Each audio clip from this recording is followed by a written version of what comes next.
مبارک ہو مومنوں آئی شب برات، بن کے خدا کی رحمت چھائی شب برات۔ رب خدیر کہتا ہے بندوں سے مانگ لو، رب خدیر کہتا ہے بندوں سے مانگ لو، ہم نے اسی لیے بنائی شب برات، ہم نے اسی لیے بنائی شب برات۔ کرتے رہیں تلاوت عبادت تمام رات، کرتے رہیں تلاوت عبادت تمام رات، خود مصطفیٰ نے ایسی بنائی شب برات، خود مصطفیٰ نے ایسی بنائی شب برات۔ ایک مرتبہ بآواز بلند درود پاک پڑھ، اللہم صل علی سیدنا محمد وعلی آل سیدنا محمد وعلی آل سیدنا صلوا علیہ صلاۃ و سلاما علیک یا سیدی یا رسول اللہ صلی اللہ تعالی علیہ وسلم۔ ہم جس جگہ بیٹھے ہیں وہ جگہ بھی مقدس، جو ذکر ہو رہا ہے وہ ذکر بھی مقدس۔ اللہ کی بارگاہ میں دعا گو ہوں کہ مولا تعالی ہمارے اس ذکر کو، اس شب بیداری کو کی بارگاہ میں قبول فرما، ہمیں سچے دل سے توبہ کرنے کی توفیق عطا فرما۔ آپ دیکھیں شیطان حدیث پاک میں آتا پانی پر اپنا تخت بچھائے، تخت پانی پر بچھا کر اپنے جو خادم ہوتے ہیں، چیلے ہوتے ہیں، انہیں بلاتا ہے، جمع کرتا ہے، حکم دیتا ہے دنیا میں پھیل جاؤ۔ کام کیا ہے؟ فساد، لوگوں کو گمراہ کرنا۔ وہ اپنے سردار کی بات مانتے ہیں، دنیا میں پھیل جاتے ہیں، لوگوں کو گمراہ کرتے ہیں، پھر آ کر کہتے ہیں ہم نے ایسا ایسا کام۔ وہ خوش ہوتا ہے، کئی ایک باتیں ہیں اقتصاد کے ساتھ میں رکھتا ہوں، اور کہتا ہے کہ سنو، یہ جو لوگ ہیں اللہ سے محبت کا دعویٰ کرتے ہیں، کہتے ہیں کہ ہم اللہ سے محبت کرتے ہیں، لیکن یہ لوگ اللہ کے حکم کو نہیں مانتے، اللہ کو مانتے ہیں، اللہ کی نہیں مانتے، اللہ کے حکم کو نہیں مانتے۔ شیطان کہتا ہے حیرت کی بات تو یہ ہے، یہ مجھ سے نفرت کرتے ہیں، یہ عداوت کرتے ہیں، یہ مجھ سے دشمنی کرتے ہیں، لیکن یہ میرے مشوروں پر عمل کرتے ہیں، میری بات پر عمل کرتے ہیں۔ وزیران گرامی تھا، پوری دنیا میں آپ کو کوئی نہیں ملے گا کہ یہ کہے کہ میں شیطان، کوئی نہیں کہتا کہ میں محبت کرتا ہوں۔ شیطان کہتا ہے کہ مجھ سے نفرت کرتے ہیں، لیکن حیرت کی بات یہ ہے میرے مشورے پر یہ عمل کرتے ہیں۔ شیطان نے کہا کہ اے پروردگار عالم، جب تک ان کے جسموں میں جان ہوگی میں ان کو بھٹکاتا رہوں گا۔ وہ رحمان ہے، رحیم ہے، وہ کہتا ہے کہ ان کے جسموں میں جب تک جان ہوگی میں ان کے لیے توبہ کا دروازہ کھلا رکھوں گا، ان کے لیے توبہ کا دروازہ کھلا رکھوں گا۔ عزیزان گرامی، اسی لیے اللہ تعالیٰ ایسے موقع عطا فرما۔ کرتا ہوا آگے بڑھو، کون ہے جو ماں کی محبت کو توڑ سکتا ہے؟ کون ہے جو ماں کی محبت کو ناپ سکتا ہے؟ کون ہے جو ماں کی محبت کا اندازہ کر سکتا ہے؟ کوئی ماں کی محبت کو نہیں توڑ سکتا، ماں کی محبت کا اندازہ نہیں لگا سکتا۔ کوئی ماں یہ نہیں چاہتی کہ اس آگ میں داخل ہو، کوئی ماں یہ پسند نہیں کرتی کہ اس کی اولاد کو آگ بنایا جائے، آگ میں داخل کر دیا۔ واقعہ مشہور ہے، حضرت علقمہ رضی اللہ عنہ، یہ صحابی رسول۔ صحابی کسے کہتے ہیں؟ جس نے ایمان کی حالت میں ماتھے کی آنکھوں سے مدینے والے مصطفیٰ کی چہرے کی زیارت کی، اس کو صحابی کہتے ہیں۔ صحابی کے مقام و مرتبے کو نہ کوئی ولی آ سکتا ہے، نہ کوئی قطب آ سکتا ہے، نہ کوئی غوث آ سکتا ہے۔ کتنی بھی عبادت کر لیں کوئی ان کے مقام و مرتبے تک نہیں پہنچ سکتا۔ صحابی رسول سکرات کا عالم، کلمہ زبان پر جاری نہیں ہو. اللہ کے حبیب اللہ کے حبیب صلی اللہ علیہ وسلم کی خدمت میں تمام باتیں الخما کا آخر سکرات کا عالم کلمہ جاری نہیں ہو. اللہ کے حبیب نے کیا کہا؟ جاؤ ان کے ماں باپ اگر زندہ ہیں تو بلا لاؤ. کہا کہ باپ تو نہیں ماں زندہ. کہا بلاؤ. جب حضور صلی اللہ علیہ وسلم کی خدمت میں ماں کو لایا گیا، پیش کیا گیا، ماں حاضر ہوئی تو آقا کہتے ہیں تمہارے ساتھ الخما کا معاملہ کیا تھا، رویہ کیا تھا؟ ماں کہتی ہے میرے ساتھ الخما میرے بیٹے کا رویہ ٹھیک نہیں تھا، بڑا سخت تھا، مجھے اس کی تکلیف بہت زیادہ تکلیف. اللہ کے حبیب نے کہا دیکھو نجات تمہارا،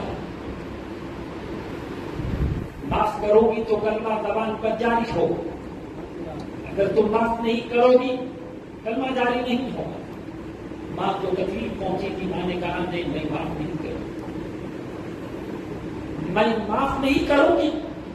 اتنا کہنا ہی تھا اللہ کے حبیب نے حضرت بلال کو حکم دیا ہے بلال یہ معاف نہیں کرتی ہے، جاؤ ان کے بیٹے پر لکڑیاں جما کر آگ لگا. ماں نے سنا کہ آگ لگا دو، ماں بے چین ہو گئی. ماں نے کہا آقا معاف نہیں کرو گی تو جلا دیا جائے گا. کہا ہاں تم معاف نہیں کرو گی تو جلا دیا جائے گا. ماں پکار اٹھتی ہے یا رسول اللہ میں آپ کو گواہ بنا کر میرے بیٹے کو معاف کر. اتنا کہنا ہی تھا، ان کی زبان سے کلمہ جاری نہیں ہوگا. بات کہنا یہی ہے، ایک تو ماں کی محبت کا اندازہ کوئی نہیں لگا سکتا، ماں کی محبت کو کوئی توڑ نہیں سکتا. عزیزان گرامی خط ماں یہ نہیں چاہتی اس کے اولاد جب آگ میں داخل ہو، ماں پسند نہیں کرتی اس کی اولاد کو جلایا جائے. تو پروردگار 70 ماؤں سے بڑھ کر بندوں سے محبت کرتا ہے، وہ پروردگار بھی نہیں چاہتا کہ اس کے بندے جہنم میں داخل ہو جائیں. اسی لیے رب تعالیٰ ایسے موقع عطا فرماتا ہے، ایسے موقع عطا فرماتا ہے تاکہ بندے توبہ کر لے، میں ان کے گناہوں کی مغفرت فرما، میں اس پر ان پر کرم فرما. رات شب برات کی رات، برات کے معنی نجات کے کئی ایک معنی، بلی کے معنی آزادی کے کئی ایک لوگ آج کی رات دوزخ سے آزاد ہوتے، گناہوں کے بوجھ سے آزاد ہوتے.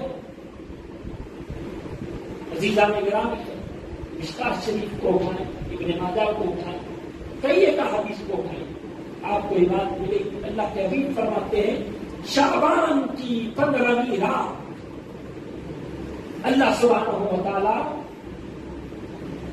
بنو کلب کی بکریوں سے، ان کے بالوں سے بھی، بنی کلب کی جو بکریوں کے بال ہیں ان بالوں کی تعداد سے زیادہ بڑھ کر گنہگاروں کی بخشش کرو.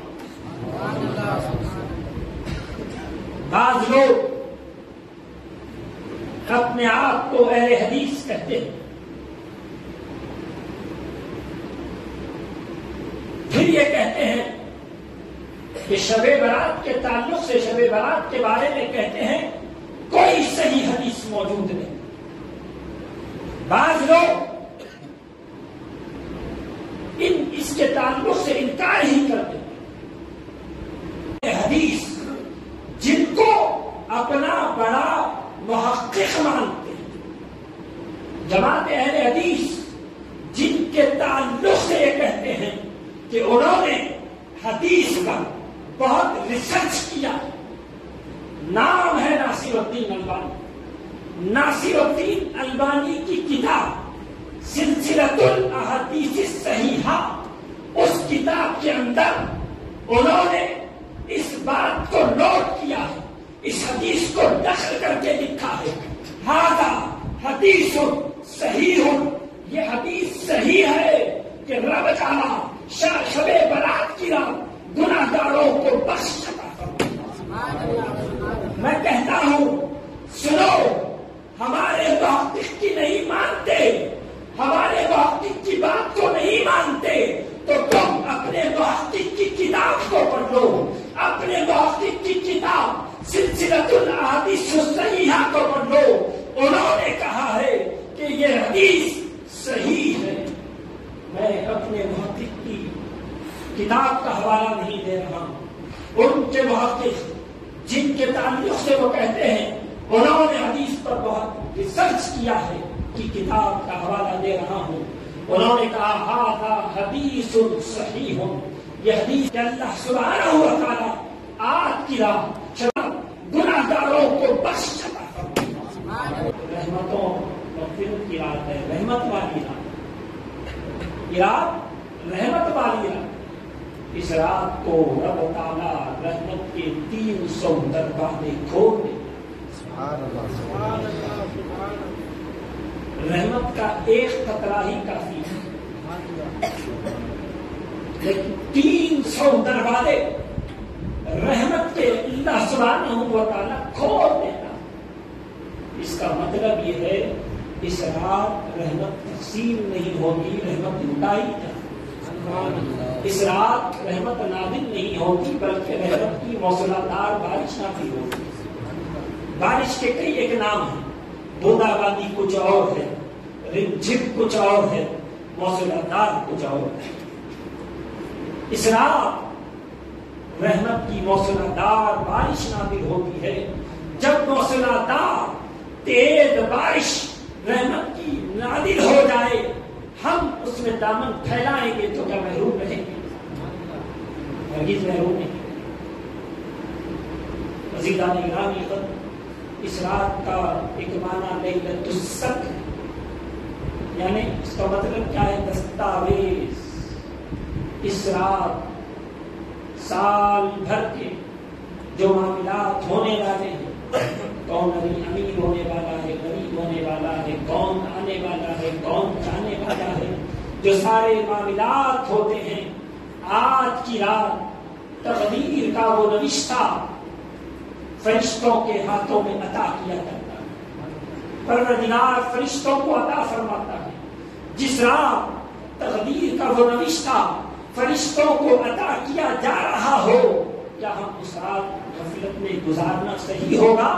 کیا رب کی بارگاہ میں حاضر ہو کر خیرات کی خیر کی بھیک مانگنا ہمارے لیے بہتر ہوگا؟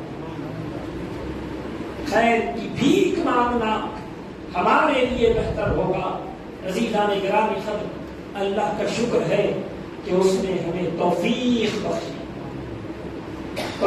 بخشی کہ اس کے گھر آنے کی ہمیں توفیق بخشی، یہاں جمع ہونے کی ہمیں توفیق بخشی۔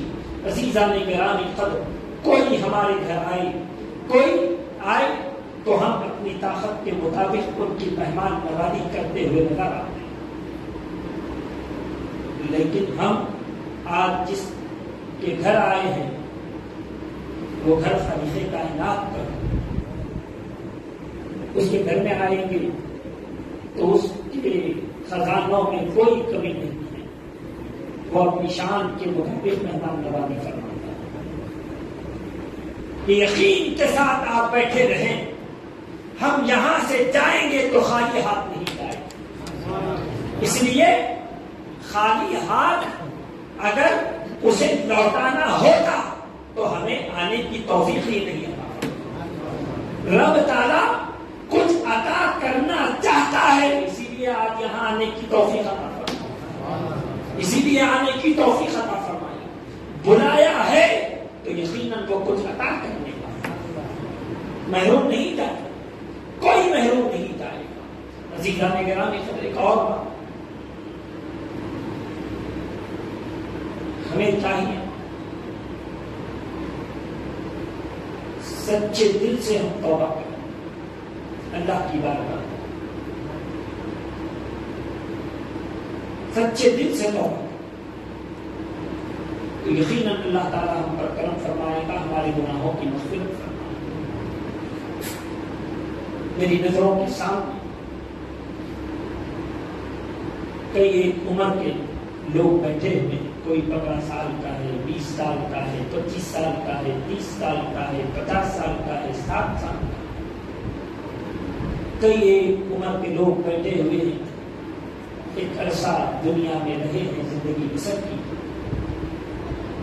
گزشتہ ہم سے جو گناہ ہوئے ہیں، کوئی یہ چاہتا ہے کہ وہ تمام گناہوں کو پروردگار معاف فرمائے، ہم اس مجلس سے اپنے گھر واپس لوٹیں، اس انداز سے لوٹیں، اس طریقے سے لوٹیں کہ ہمارے نامۂ اعمال میں ایک گناہ بھی باقی نہ رہے۔ ہم چاہتے ہیں تو اس حدیث کو دل کے کاموں سے سماعت کریں۔ سرکار فرماتے ہیں التائب من الذنب کمن لا ذنب لہ، جو سچے دل سے توبہ کرتا ہے وہ ایسا ہے اس نے گناہ کیا ہے، اس نے گناہ کیا ہی نہیں۔ جو سچے دل سے توبہ کرے گا پروردگار اس کے گناہوں کو معاف فرمائے گا۔ عزیزان گرامی،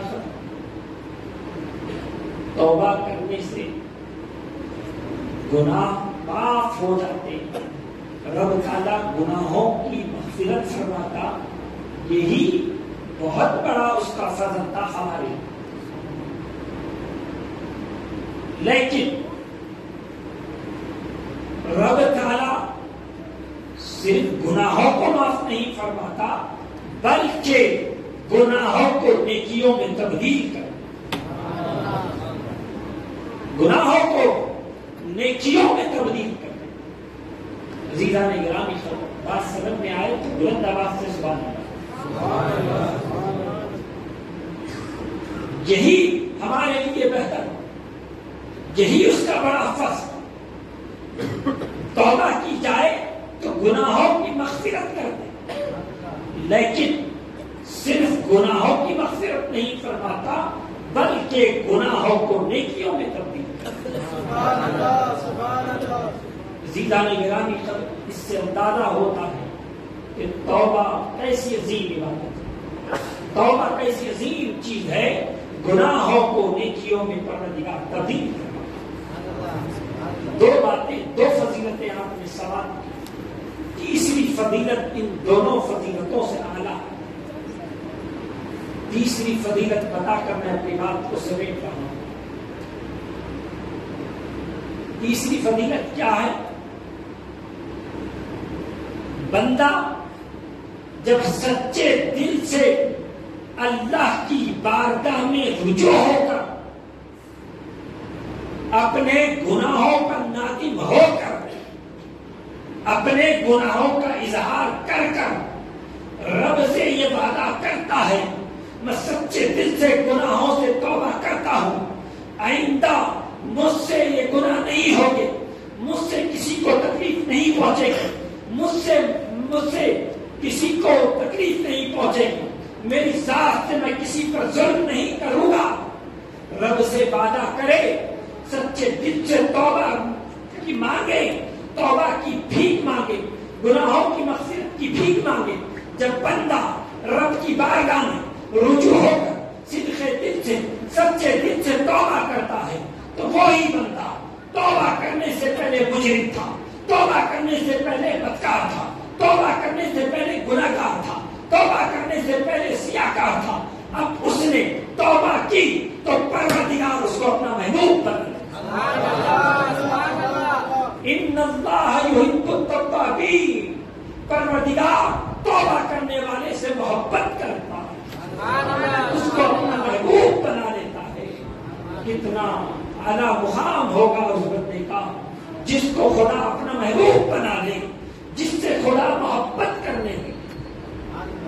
ہم چاہتے ہیں پروردگار ہم سے محبت فرمائے، ہمیں اپنا محبوب بنائے، تو ہمیں سچے دل سے معافی مانگنی ہوگی، اللہ سے بھی معافی مانگنی ہوگی۔ جن جن لوگوں کا ہم نے دل دکھایا ہے ان سے بھی معافی مانگنی ہوگی، چاہے وہ ماں باپ ہی کیوں نہ ہو، چاہے رشتے دار ہی کیوں نہ ہو، چاہے وہ دوست احباب ہی کیوں نہ ہو، چاہے اٹھنے بیٹھنے والے ہی کیوں نہ ہو، ان سے بھی ہمیں معافی مانگنا ہوگا۔ یقیناً پروردگار گناہوں کو نیکیوں میں بھی تبدیل کرے گا اور اس بندے کو اپنا محبوب بنا